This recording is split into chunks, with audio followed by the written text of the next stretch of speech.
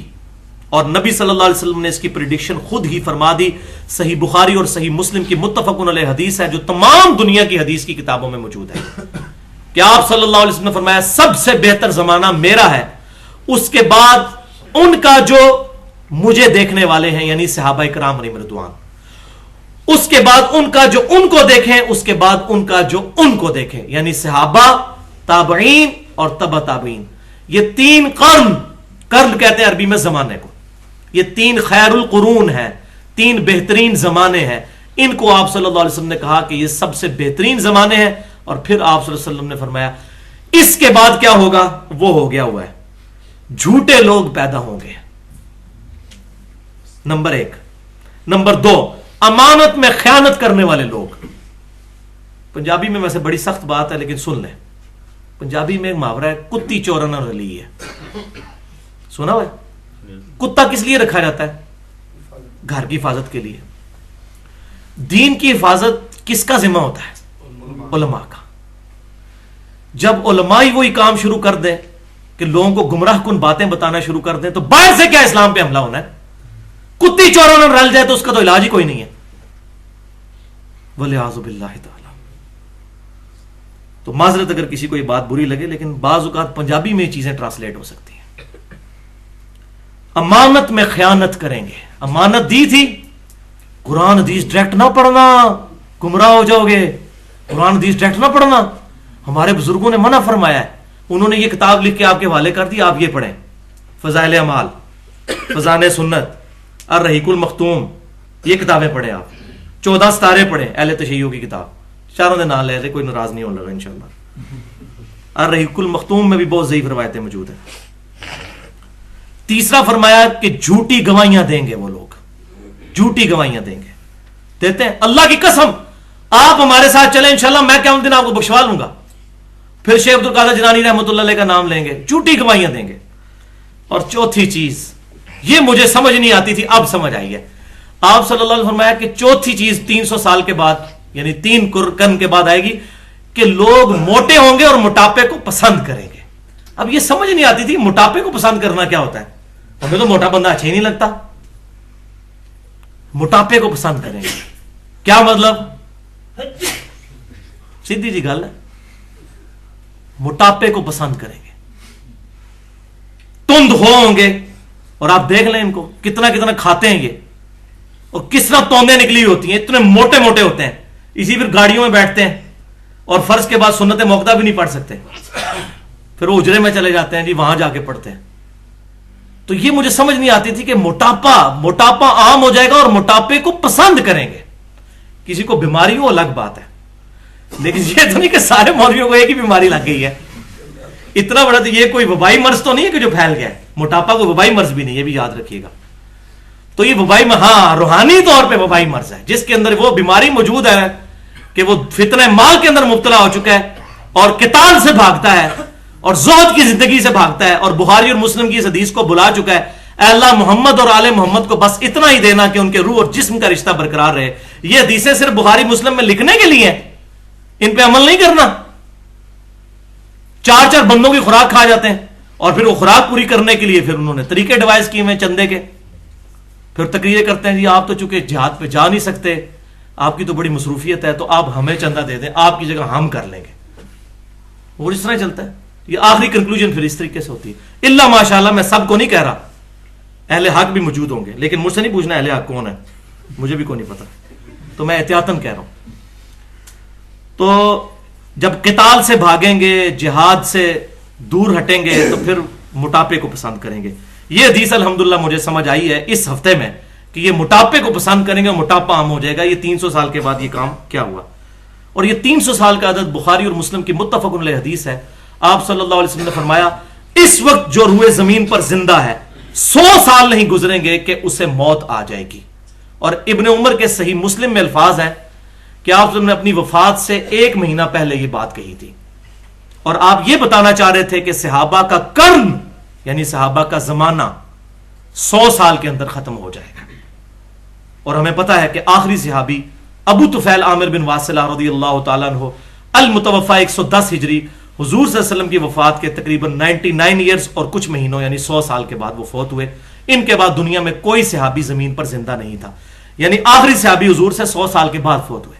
تو پہلے 100 سال صحابہ کا قرن, اس سے اگلے 100 سال تابعین, اور اس سے اگلے 100 سال تبع تابعین. اور الحمدللہ ہماری تمام احادیث کی جو میجر کتابیں ہیں وہ انہی 300 سال کے اندر خیر القرون میں لکھی گئی ہیں. یہ بہت بڑا ایڈوانٹیج ہے.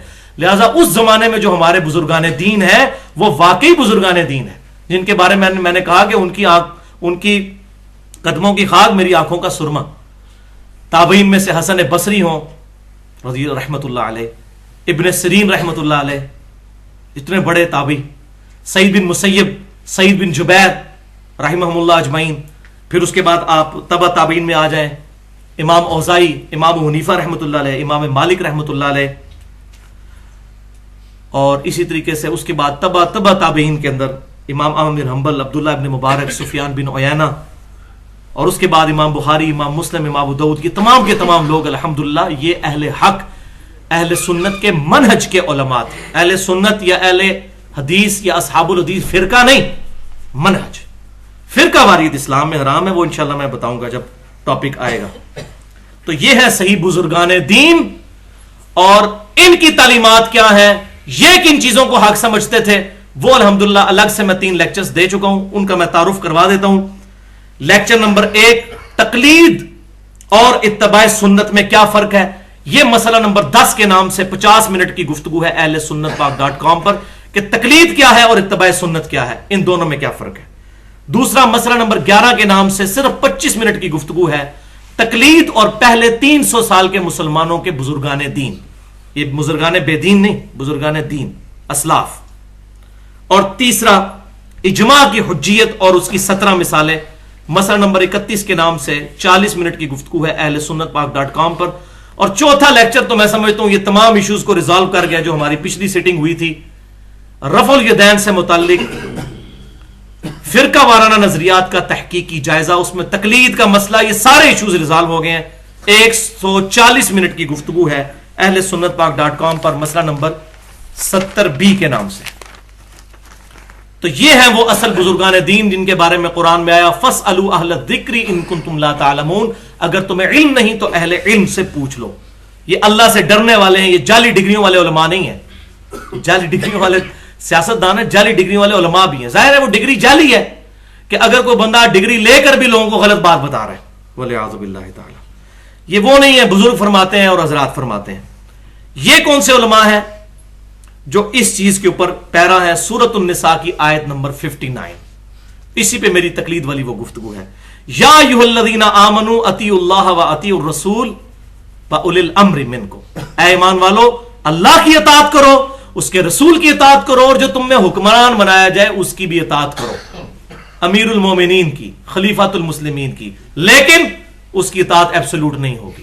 فَإِن تَنَازَعْتُمْ فِي شَيْءٍ فَرُدُّوهُ إِلَى اللَّهِ وَالرَّسُولِ، جب تمہارا تنازع کھڑا ہو جائے، آپس میں حکمران کے ساتھ جھگڑا ہو جائے، پھر معاملے کو پلٹاؤ اللہ اور اس کے رسول کی طرف۔ یعنی آج ایز این انسٹیٹیوشن اللہ اور اس کا رسول، کتاب و سنت، وہ فزیکل فارم میں تو موجود نہیں سامنے، لیکن کون پلٹائے گا؟ ان کنتم تؤمنون باللہ، اگر تم اللہ پر ایمان رکھتے ہو، والیوم الاخر، اور آخرت پر ایمان رکھتے ہو، قیامت کے دن سے ڈرتے ہو، تو پھر ہی تم اللہ رسول سے فیصلہ کرواؤ گے، ورنہ تو اسی میں چکر میں پڑے رہو گے کہ بزرگوں نے فرما دیا یہی کافی ہے۔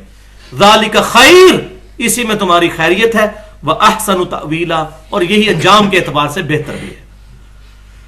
اب جناب آئیے اس گفتگو کی طرف جو 5-7 منٹ میں یا 10 منٹ میں کنکلوڈ ہو جائے گی، لیکن یہ چیز ہے چسکے والی، اس پہ تو 1 گھنٹہ بھی بولا جائے تو آپ لوگ بیٹھے رہیں گے، اور وہ ہے فرقہ باز بزرگ۔ یہ جتنی ہم نے وعیدیں سنی، یہ پرابلم اینڈ پہ جو لوگ کھڑے ہیں بزرگان بے دین اور علماء کرائم، اگر ان سے چیزیں ثابت ہوں، اگر ثابت نہیں ہوں گی تو وہ اللہ کے سپرد، انشاءاللہ میں بتا بھی دیتا ہوں اس میں ان کی نشانی کیا ہے، بزرگان بے دین کی اور ان کے فالورز کی اور علماء کرائم مجرم علماء کی، کہ ان کو جب بھی آپ کتاب و سنت سے کوئی بات بتائیں گے نا، تو ان کے لیے اس بات کو ایک جملے سے ریجیکٹ کرنا آسان ہوگا۔ بات آپ کی ٹھیک ہے، لیکن اتنے بڑے بڑے بزرگ، اتنے بڑے بڑے علماء پاگل ہیں جو یہ بات کرتے رہے۔ مکھی اڑانا جس طرح ہوتا ہے نا، کسی کے کھانے پر مکھی بیٹھی اس نے یوں کر کے اڑا دی، اس طرح ان کے لیے قرآن حدیث کو ریجیکٹ کرنا آسان ہو جاتا ہے۔ اور پھر وہی بات یہی قرآن پاک میں آیا، بل نتبع ما وجدنا علیہ آباءنا، ہم تو اس کی پیروی کریں گے جس پہ ہم نے اپنے آباء و اجداد کو پایا۔ ان کے بارے میں میرا جملہ یاد رکھیے، میں ان کے بارے میں کیا کرتا ہوں کہ ایسے لوگ چاہے علماء ہوں یا عوام، ان کے بارے میں میرا ایک جملہ یاد رکھیں کہ یہ پہلے بریلوی ہیں بعد میں مسلمان ہیں، یہ پہلے دیوبندی ہیں بعد میں مسلمان ہیں، یہ پہلے اہل حدیث ہیں بعد میں مسلمان ہیں، یہ پہلے اہل تشیع ہیں بعد میں مسلمان ہیں۔ وہ بات کر کے اندازہ ہو جاتا ہے، کیونکہ کتاب و سنت کی بات کو اگر دلیل ماننا ہو پھر فرقے کو تو بندہ سائڈ پہ کر دے گا۔ تو یہ ان کے بارے میں، اور پھر وہ کہتے ہیں جی ہمارے علماء نے فتویٰ دے دیا، ہمارے اتنے بڑے علماء، پھر ان کے نام لیں گے، ان کے ساتھ پھر کتنے کتنے القابات لگائیں گے کہ شیخ الحدیث، شیخ القرآن، شیخ القرآن، شیخ الاسلام، تو اس طریقے کے وہ نام اپنے ان بزرگوں کے ساتھ لگائیں گے۔ تو بھائیو ایسے لوگوں کا علاج جو ہے وہ ہے اینٹی وینم، جو انشاءاللہ میں نے اگلی دفعہ وہ دینا ہے۔ کوبرا سانپ جب کاٹ جائے تو نیشنل جغرافک پہ پروگرام لگتے ہیں، کوبرا سانپ اگر کاٹ جائے تو چند گھنٹوں کے اندر کوبرا سانپ کے زہر سے ہی تیار کیا ہوا اینٹی وینم، وینم کہتے ہیں زہر کو، اینٹی وینم لگایا جاتا ہے، اس کے علاوہ اس کا کوئی علاج نہیں ہوتا۔ تو بھائیو جو کہتے ہیں نا اتنے بڑے بڑے بزرگ پاگل ہیں، تو ہم بھی پاگل ہوتے ہیں جب ان کو کتاب و سنت سے بات بتائیں، کیونکہ وہ کتاب و سنت کو تو مانتے ہی کوئی نہیں۔ اتنا ہی مانتے ہیں کہ یہ ہے تو یہ پاگل بننا ہے، ان کو کتاب و سنت سے مزید دلائل دینا. ان کے لیے علاج ہے وہ کوبرے والا، اینٹی وینم، پھکی جس کو کہتے ہیں پنجابی کے اندر، اور اردو میں الزامی جواب کہ اچھا یہ ہے تو پھر یہ بھی ہے. منطق والا لاجیکل آنسر وہ ہے ان کے لیے اینٹی وینم. اور یہ الحمدللہ قرآن پاک میں ہمیں بتایا گیا ہے. اللہ تعالیٰ نے بھی قرآن پاک میں اس طرح کے بہت جوابات دیے ہیں. سورہ ال عمران میں اللہ تعالیٰ فرماتا ہے نا کہ عیسیٰ علیہ السلام کو کہتے ہیں یہ چونکہ عیسیٰ علیہ السلام بغیر باپ کے پیدا ہوئے ہیں تو یہ الہ ہیں. تو اللہ تعالیٰ نے فرمایا کہ عیسیٰ کی مثال تو آدم کے اللہ کے نزدیک آدم کی سی ہے. آدم علیہ السلام کا تو نہ باپ تھا نہ ماں. تو اگر یہی دلیل ہے ان کو رب ماننے کی کہ ان کا باپ کوئی نہیں تھا تو آدم علیہ السلام تو بڑے پھر رب ہوئے معاذ اللہ، ان کی تو ماں بھی کوئی نہیں تھی. تو یہ ہے وہ الزامی جواب جس کو کہتے ہیں منطق والا جواب، لاجیکل آنسر، کہ اگر یہ ہے تو پھر یہ بھی مانو. اور آدم علیہ السلام کو تو وہ بابا آدم کہتے ہیں اور کہتے ہیں ابا جی آدم، ان کو تو رب ماننے کے لیے تیار ہی نہیں کرسچنز. تو یہ ہے اینٹی وینم، اور اس کا ذکر بھی قرآن پاک میں موجود ہے. سورۃ النحل کی آیت نمبر 125 یہ ہر دائی کو یاد ہونی چاہیے. بسم اللہ الرحمن الرحیم. ادعو الی سبیل ربک بالحکمہ والموعظۃ الحسنہ. اپنے رب کی طرف بلاؤ لوگوں کو حکمت کے ساتھ اور بڑے اچھے طریقے سے واز کر کے. یہ دو کیٹیگری کے لوگ ہیں. کچھ حکمت کی باتیں مان جاتے ہیں کہ یار بات لاجیکل ہے، یار واقعی اگر حدیث میں لکھا ہے تو ماننی چاہیے. کچھ لوگ واز سے مانتے ہیں کہ ان کو دھواں دار تقریر کی جائے، ڈرا دیا جائے. اچھے رلانے والے بعض وائزین بھی ہوتے ہیں، صحیح بات ہو تو ٹھیک ہے. لیکن ایک تیسری کیٹیگری ساتھ ہی، ادعو الی سبیل ربک بالحکمہ والموعظۃ الحسنہ وجادلہم باللتی ہی احسن. یہ تیسری کیٹیگری کہ جو پھر ایسے لوگ ہیں نا جو بندے ضد پہ اڑے ہوئے ہیں، ان کے لیے وجادلہم، ان سے مجادلہ کرو. یہ دجل دیتے ہیں نا لوگوں کو، ان کے ساتھ پھر ڈیبیٹ کرو. جادل بلکہ یہ اس معاملے میں آتا ہے جھگڑا. پھر ان کے ساتھ جھگڑا کرنا پڑے گا. جھگڑا کیوں کرنا پڑے گا؟ مجادلہ کیوں کرنا پڑے گا؟ اس لیے کہ وہ تو پیسے لے کے اپنے ممبروں سے بات کر رہے ہیں، انہوں نے آپ کی بات کہاں ماننی ہے؟ جھگڑے کے بغیر تو ماننی نہیں. یہ لیکن یہ جھگڑا کوئی فزیکل جھگڑا نہیں، علمی جھگڑا ہوگا. وہی اینٹی وینم کہ یار آپ کی بات ٹھیک ہے لیکن پھر اس کا کیا جواب ہے. اور وہ اینٹی وینم کیا ہے؟ وہ ہے کہ ایسی باتیں ان کو بتائی جائیں کہ یہ خود اپنے کانوں کو ہاتھ لگائیں اور ممبروں سے یہ بات کرتے ہوئے شرمائیں.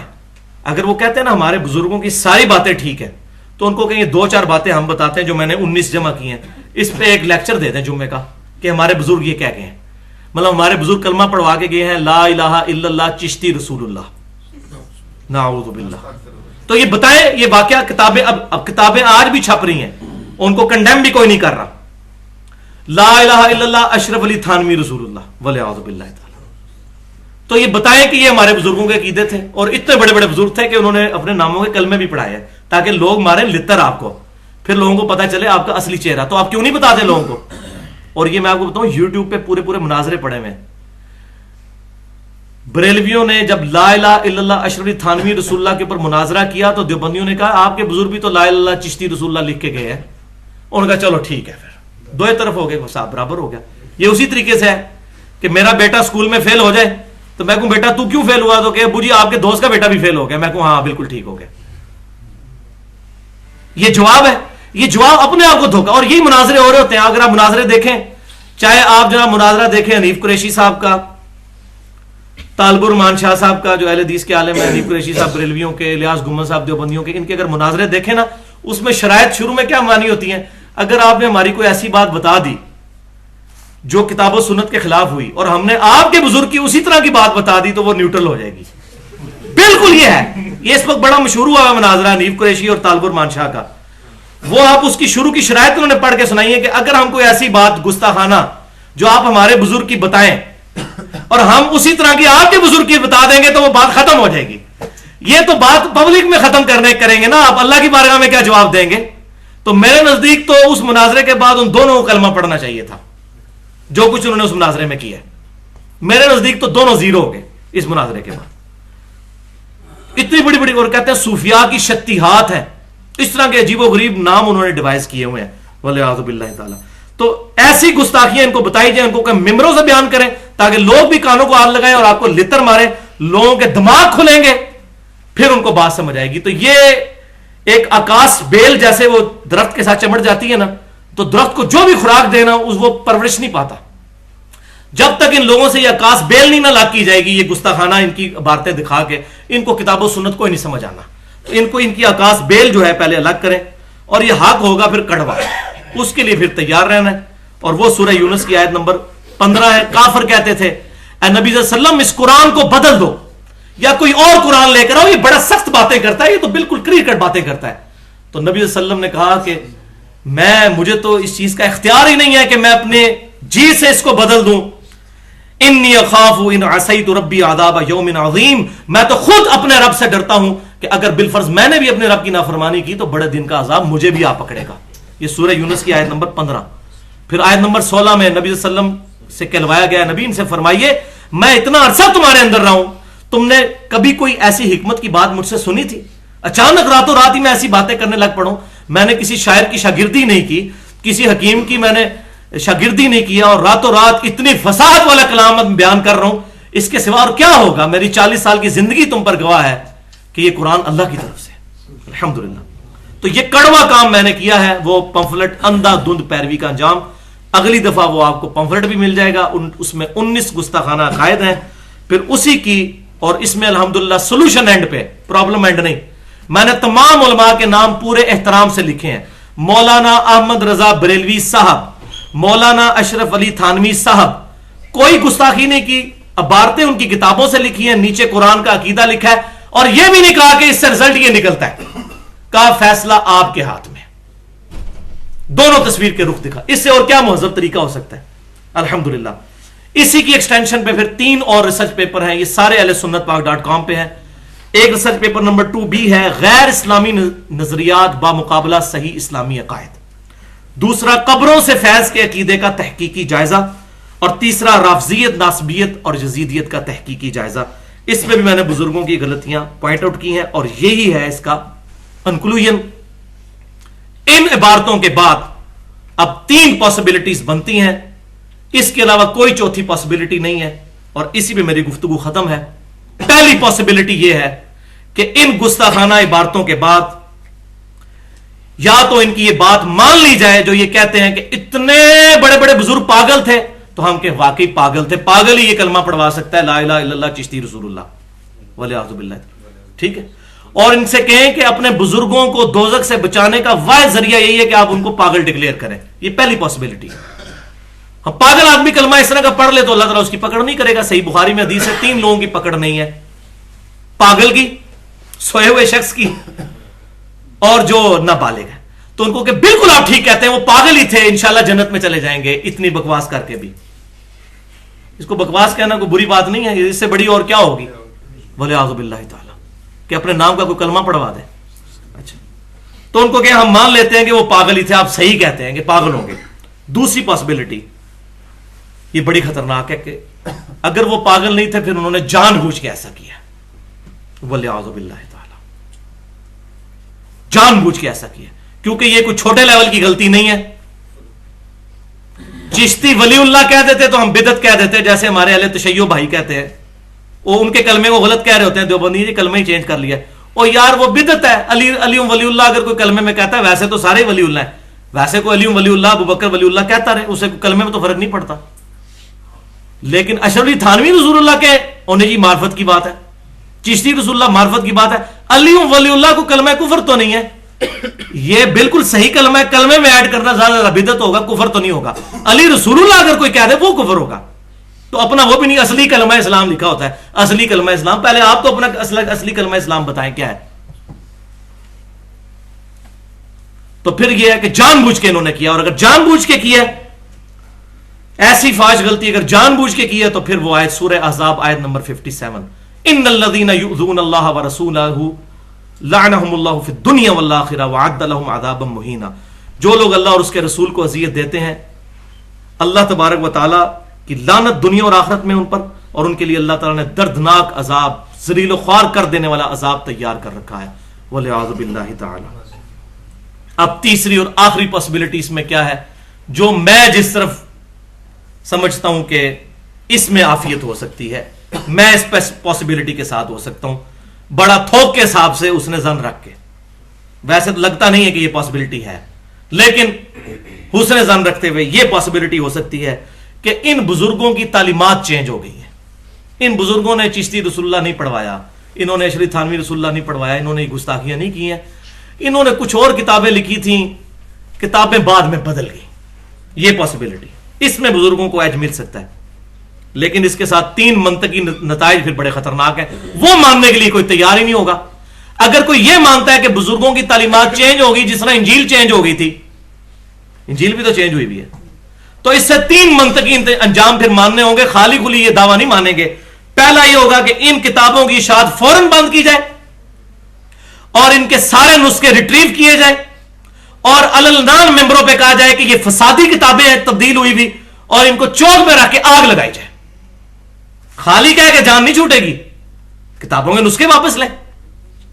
دوسری منطقی انجام، پھر لوگوں کو کہیں کہ یار یہ ہم بزرگوں کے پیچھے آپ کو لگایا ہوا تھا، خدا کے لیے اللہ نے حفاظت کا ذمہ لیا ہے قرآن اور حدیث کا، بزرگوں کی کتابوں کی تو کریڈیبلٹی خراب ہوگی۔ اور یہ جو کہتے ہیں نا جی اچھی بات لے لیں قرآن حدیث والی اور بری چھوڑ دیں، تو اچھی بھی ادھر سے لینے کی ضرورت ہے، وہ پہلے ہی قرآن حدیث میں موجود ہے۔